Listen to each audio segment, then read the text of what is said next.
Percy Medina, jefe de IDEA Internacional. Perú se ha propuesto adelantar la legislatura del Congreso de la República para el 15 de febrero. De esta manera se podría, digamos, acelerar lo que corresponde a la segunda votación para el adelanto de las elecciones que en primera votación se ha establecido para abril del 2024. Señor Medina, buenas tardes. Gracias por atendernos. Muy buenas tardes. Bueno, ¿qué le parece esta posibilidad, este planteamiento de adelantar la legislatura para el 15 de febrero? Bueno, creo que es importante definir cuanto antes cuál es el calendario electoral y que el Congreso termine el proceso que ya inició de adelanto de elecciones. Se ha dado una primera votación y lo que tiene que el Congreso hacer es en una segunda votación ratificar lo ya votado, y para eso se requiere que estemos en una nueva legislatura. Creo que lo ideal hubiera sido que esta legislatura empiece el 1 de febrero, ¿no? Para tener cuanto antes la decisión, pero bueno, el 15 de febrero siempre es mejor que el 1 de marzo. Un poquito antes que nada, como dicen algunos de manera coloquial. Pero aparte de esta iniciativa, también había otra propuesta que señalaba la posibilidad de adelantar aún más las elecciones para diciembre de este año. ¿Usted ve esta posibilidad factible o no? Bueno, esa era una opción. Creo que hubiera sido ideal que la primera vuelta se dé este año, pero si eso no es parte del consenso, por lo menos me parece importante para que quede claro cuál es el camino de salida de este proceso, que se anuncie con precisión el calendario electoral. Actualmente incluso están aprobadas las primarias, las elecciones primarias abiertas, simultáneas y obligatorias, y estas se podían desarrollar este año, ¿no? Es cuestión también de que el Congreso, una vez que defina la fecha de la elección, pues dé también las condiciones claras en las que ésta se va a desarrollar, ¿no? Actualmente, lo reitero, están aprobadas las primarias se realizarían 90 días antes de la primera vuelta, con lo cual podrían realizarse en los primeros días de enero, pero también podrían realizarse en el mes de diciembre, con lo cual se descomprimiría un poco la tensión actual porque ya tendríamos una primera elección nacional en este año, ¿no? Uh-huh. Ahora, en este interín se deberían apresurar algunas reformas, por lo menos básicas, para tener un panorama, digámoslo así, un poquito más alentador frente a la situación que nos ha tocado vivir en los últimos años, debido precisamente a la falta de reformas profundas, vamos a decirlo así, en el ámbito político. Lo ideal sería que se den algunas reformas. No sé si este Congreso está en condiciones de afrontar una reforma importante. Uh-huh. En primer lugar, por la confianza ciudadana que tiene, 9%. ¿no? Eso sí, y lamentablemente cayendo cada vez más, ¿no? Entonces, quizá lo que hay que hacer es una reforma mínima, garantizar que se den las condiciones para una elección con certeza, con seguridad, con confianza, y con eso pasar a un proceso de transición, y quizá el próximo periodo de gobierno nos entregue una reforma política más integral. ¿Qué reformas mínimas podrían incluirse dentro de este pequeño periodo, por ejemplo, para ayudar a la transición? Por supuesto. Bueno, para empezar se ha hablado, no sé si esa es una reforma mínima, de la bicameralidad, y hay un cierto consenso. Si eso se pudiese realmente sacar, pues por supuesto que sería un avance, ¿no? Se ha hablado también de algunas reformas básicas al calendario, que tengan que ver con incluso más allá del calendario, mejores condiciones para la inscripción de candidaturas, para la inscripción de partidos, ¿no? Es necesario también hacer algunas cosas que tienen que ver con la adecuación del proceso electoral a condiciones extraordinarias como las que se dan ahora. Por ejemplo, la norma que establece que los candidatos tienen que estar afiliados a un partido un año antes de la elección, pues aparentemente no se va a poder cumplir. Lo mismo ocurre con la norma que señala que no se pueden cambiar las normas electorales en el año previo al proceso electoral. Probablemente haya que reducir ese plazo de un año a 9 meses. En fin, hay algunos aspectos más técnicos, pero como reforma política grande, quizá la más grande sea la bicameralidad, que viene junto con no reelección tanto de congresistas como de alcaldes y gobernadores.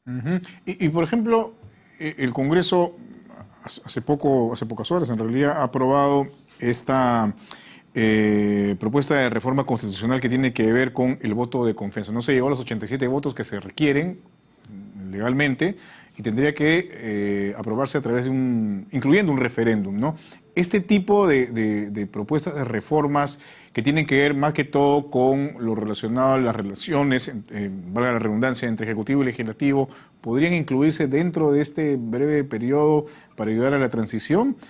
¿O debería ser esto más amplio? Porque estamos hablando del voto de confianza, que obviamente es una figura constitucional, pero hay otros temas pendientes, ¿no? Por ejemplo, el tema que tiene que ver con la vacancia por incapacidad moral permanente, el tema incluso señalaba los comisionados de la de la Comisión Interamericana de Derechos Humanos, que tiene que ver, por ejemplo, con la figura de infracción constitucional. ¿Qué le parece a usted esto?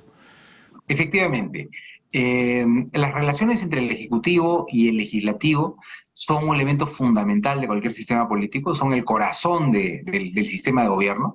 Entonces, tienen que regularse de tal manera que se genere equilibrio, ¿no? Tiene que haber un equilibrio entre los poderes. Y si uno modifica una norma que le da poder a alguno de estos dos poderes, pues tiene que ver que no se desbalancee la situación. Entonces, si se regula, por ejemplo, el tema de la cuestión de confianza que está asociada con la disolución del Congreso, es importante también regular lo que ha venido siendo un arma nuclear en manos del Congreso, que es la vacancia por incapacidad moral permanente, que es una suerte de figura demasiado abierta y que ha dado lugar a que simplemente con el número de votos que establece la ley, pues se pueda cambiar al presidente de la República que ha sido elegido con votación popular. Entonces, es una figura delicada que tendría que regularse y si se regula esa figura, ¿no? Para, por ejemplo, establecer que no hay incapacidad moral permanente, sino se debe considerar incapacidad mental, que es una de las propuestas que ha surgido. Si ese fuera el caso, lo que habría que hacer es abrir el supuesto del artículo 117 de la Constitución sobre la responsabilidad del presidente de la República durante su mandato, porque lo que no podríamos tener es un presidente de la República inimputable, a quien no se puede responsabilizar por sus actos. Tendría que abrirse la posibilidad de que para el caso de delitos graves pueda ser acusado por el Congreso, pero tendría que ser sobre la base pues, de la comisión de un delito, de una infracción, ¿no? No podría ser sobre la base de algo tan abstracto como lo que actualmente existe como interpretación, que es este asunto de la incapacidad moral permanente. Claro, y bueno, y ahí habría un debate todavía probablemente mucho más amplio que tendría que ver o tendría relación, por ejemplo, con la presunción de inocencia, ¿no? Porque si es que se abriera esa posibilidad que usted señala, pues cualquier presidente con una investigación abierta, como fue el caso de Castillo, por ejemplo, que tiene como 7 carpetas finalmente durante su periodo en actividad como presidente de la República, pues obviamente podría también generar un grado de inestabilidad en nuestro país. Pero en todo caso, el tema del voto de confianza que se ha aprobado y que se necesita un referéndum, ¿se puede hacer esto, por ejemplo, en las elecciones que, si es que todo marcha como se planea, en abril del 2024? Bueno, en primer lugar, si se amplía la figura de la acusación constitucional, que la responsabilidad del presidente que hace efectiva el Congreso, por supuesto tiene que haber un procedimiento para ello que dé garantías de que se siguen las reglas mínimas de todo proceso de administración de justicia, ¿no? Tiene que ser muy... Tenemos problemas con la comunicación con el señor Percy Medina. Interesantísima esta conversación. respecto a estas situaciones, estos planteamientos que se presentan de alguna manera para tratar de mejorar o enmendar toda la situación que se ha generado en los últimos 5 o 6 años en nuestro país, debido precisamente a que no ha habido probablemente la voluntad política para poder desarrollar en profundidad y de manera clara aspectos importantes o figuras importantes que están en nuestra Constitución actualmente, pero definitivamente si son manejadas o planteadas de manera particular o interesada, obviamente pueden generar algún tipo de crisis como lo hemos vivido en los últimos años. Nos comentaba usted, el señor Medina, precisamente respecto a los temas que estábamos mencionando sobre las reformas. Sí, decía que la segunda parte de la pregunta que se enfocaba en si esto se puede o no llevar por la vía del referéndum junto con la elección general. Así es. Pues en primer lugar, esta votación ha sido sometida a reconsideración, entonces el Congreso podría reconsiderar la votación y si alcanza los votos no se requiere ir a referéndum.